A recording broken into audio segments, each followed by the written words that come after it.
Welcome to episode number 30 of Career Pro Tips by Life in the Green Room. Life in the Green Room is all about helping busy professionals who want more from their career. We offer action-oriented, tool-based plans to help you take ownership of your career and start moving it in the direction that you define that fits you perfectly.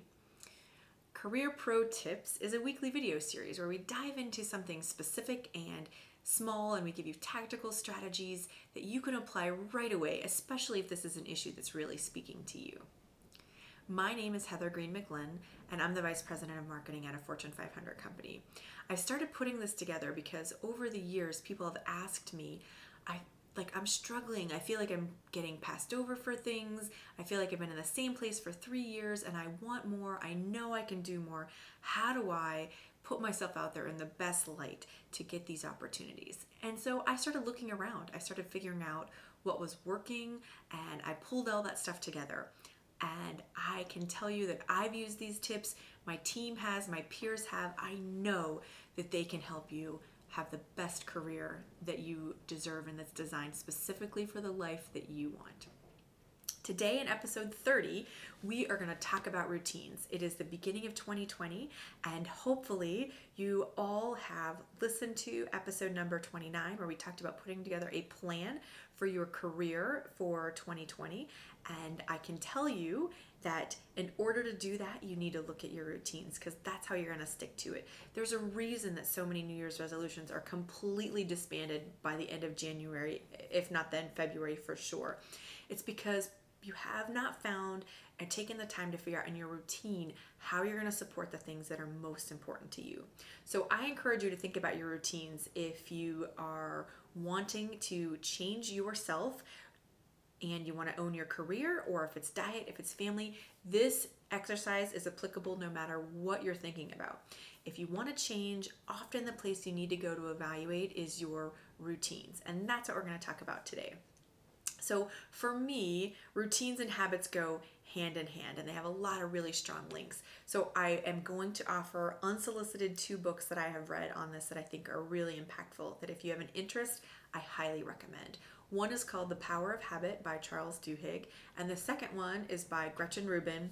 I always go back to Gretchen in any kind of situation like this, but her book in particular, Better Than Before, talks a lot about knowing yourself and understanding what routines you can set up to help you.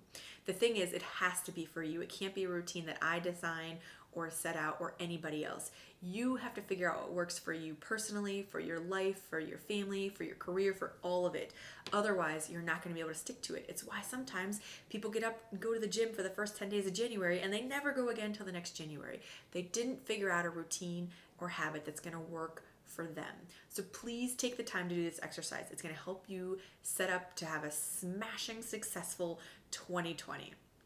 So I want you to think about, when can you focus on your career? Having a career map is great. And doing that alone, if you did that exercise or any of your personal goals, will attract some of that into you. I believe fully in the laws of attraction in the universe. And so that if you put something out there, eventually you're going to start to see it come around. But what makes it even more impactful is if you start doing the work, you start taking the steps you need on top of the fact that you put your goals out there. That's where the magic happens. That's where you take complete ownership of your career and you take the influence into your own hands. So in order to do that, you need to find the time when you can focus on your career.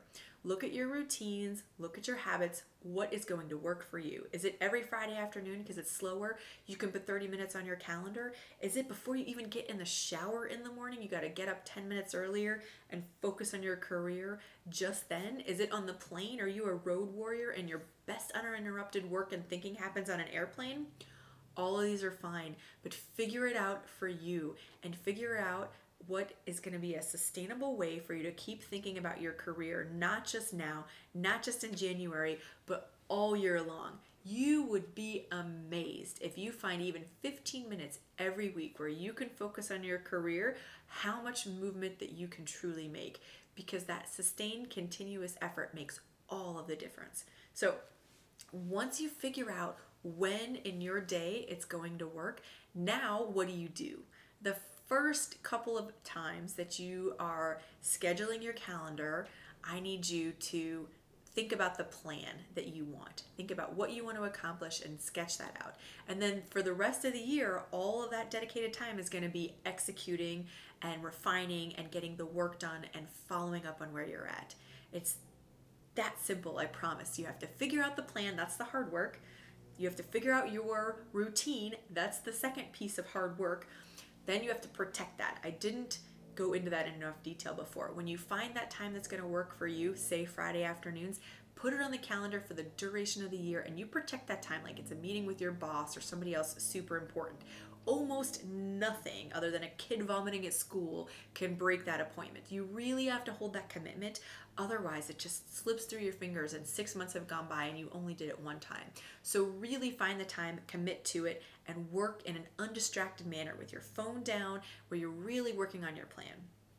So if you think 2020 is the year that you can go after your career and you want to make all the differences and you want to start putting it in a plan in motion, but you don't know where to start, check out in our description below our new course, a link to our new course called Defining Your Secret Sauce.